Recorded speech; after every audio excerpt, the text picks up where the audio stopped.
북한이 돈 세는 기계 들고 와서 5억을 샜다 이 얘기인데요. 먼저 검찰의 오늘 얘기부터 해보겠습니다. 검찰이 이화영 전 경기도부지사를 외국환 거래법 위반 혐의로 추가 기소를 했습니다.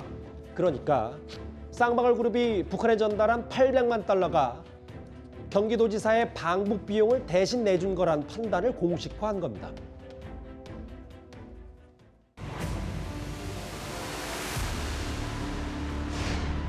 경기도와 북측은 농림 복합사업, 축산업, 양묘 사업, 나무심기 사업 등을 서로 협의하여 추진하기로 하고 여러 가지 협력 사업을 위한 필요한 기구 설립을 추진하기로 하였습니다. 필요한 시기에 경기도지사, 경기도의회, 시군 단체장 등이 방북하기로 하였습니다.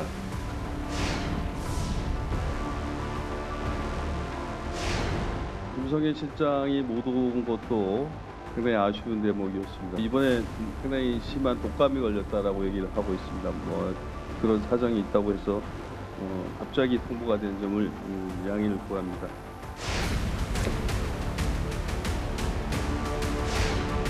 이 무서운 비극을 끝내야 할 사람은 바로 이재명 대표입니다. 더 많은 사람이 죽기 전에 김만배, 김용, 정진상, 이화영은 진실의 입을 열어야 합니다. 이른바 대북 송금 의혹과 관련해서 검찰이 이화영 전 부지사를 추가 기소하면서 외국환 거래법 위반 혐의를 더했습니다. 어떤 의미입니까?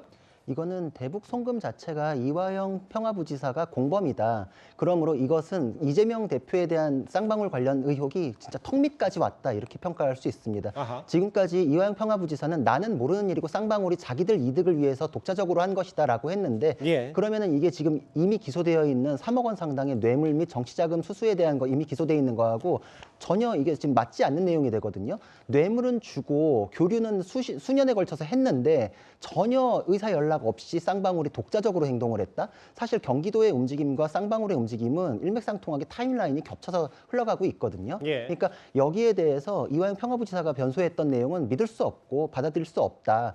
그러니까 지금 쌍방울이 직원들을 동원해가지고 신고하지 않고 외화를 밀반출하고 환치기 방식을 통해가지고 북한에 전달했던 이 모든 과정이 예. 이화영 평화부지사와 김성태 회장이 의사 연락이 있는 공범 관계이기 때문에 공범. 그렇죠. 그래서 이 모든 것에 대한 공범으로서의 책임을 물어서 추가 기소가 됐다. 그러면은 이거는 평화부지사가 뇌물을 받으면서 유착 관계가 있다는 거하고 연결고리가 이게 연결이 딱 되는 것이거든요. 아하. 그럼 그 즈음에 경기도가 대북 사업을 위해 가지고 공문을 주고받고 친서도 보내고 방북에 대해서 요청서를 보내달라 이렇게 했던 것들이 예.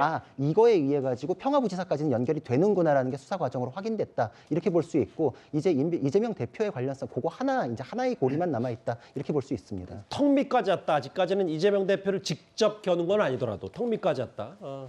다음 화면을 보겠습니다. 그런데 이제 앞서 저희가 잠깐 얘기했던 개수기, 돈 세는 기계예요.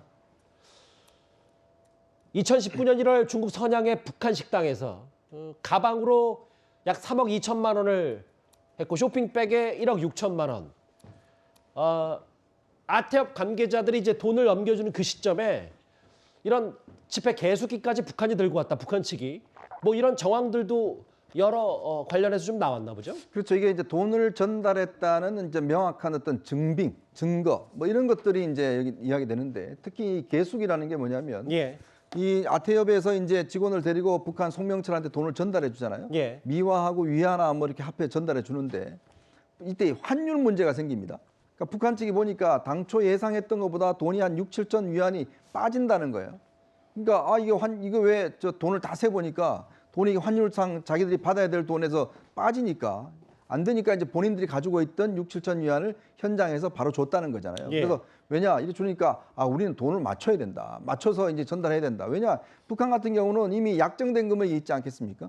그 약정된 금액에서 조금이라도 빠지면 북한 측에서는 보면 중간에 이 돈 전달한 사람이 너가 빼먹었지 이렇게 할 수가 있는 거거든요.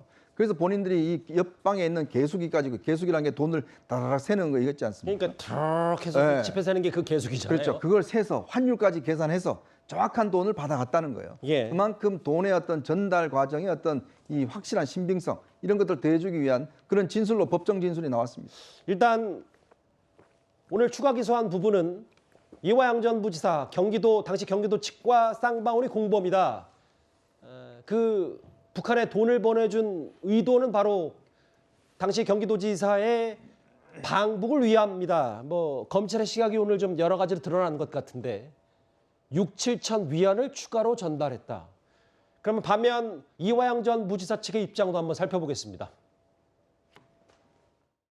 뭐 세 분이 뭐 동일한 입장이신 것 같아요. 거의 말하는 게 동일한 입장인데 결국은 뭐 물증을 얼마나 제시하느냐 같은 게 아마 관건이 될 것 같고 외국환 거래법이라고 소환을 하고 있지만 조사 내용은 다 이제 어찌 보면 대북 송금에 대한 거거든요. 조사 내용은 제가 봤을 때 99.9%는 외국환 거래법과 관련 없는 조사를 하고 있다. 이 대북 송금 부분은 제가 보기에는 뭐 남북교류협력법 위반이든 뭐 이런 부분인데.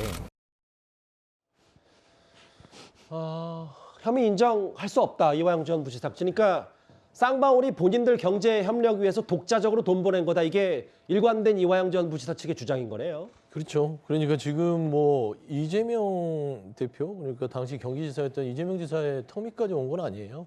저는 이화영 부지사에 대한 어떤 입증 책임, 검찰이 그거를 확실하게 지금 뭐 추가 기소를 했다 하더라도 그걸 입증을 해야 될 거 아닙니까? 그리고 대북 송금을 연결을 하려면 결국에는 이화영 지사 자체도 지금 혐의를 부인하고 있고 그다음에 쌍방울 자체가 500만 달러는 계약금 위주로 줬고 300만 원 말하자면 거마비 형식으로 줬다는 게 이화영 부지사의 주장인데 그마저도 그러면 확실하게 어떤 뭐 공문이나 이런 부분들을 가지고 그걸 뒷받침할 수는 없는 것 같고요. 일단은 검찰에서 이 대북 송금 관련해서는 조금 더 확정적인 물증이 필요할 것 같다. 좀 그런 생각이 듭니다. 확정적 물증이 필요할 것 같다. 일단 검찰이 오늘 추가 기소했습니다. 이화영 전 부지사에 대해서. 혐의 인정할 수 없다. 이렇게 얘기를 하고 있기 때문에 앞으로 이것도 재판 과정을 좀 잘 지켜봐야 되겠네요. 앞에 대장동 관련 의혹, 김용 전 부원장의 정치자금법 위반 혐의 의혹과 이화영 전 부지사, 과거 이재명 대표의 측근들 얘기를 하나하나 살펴봤습니다.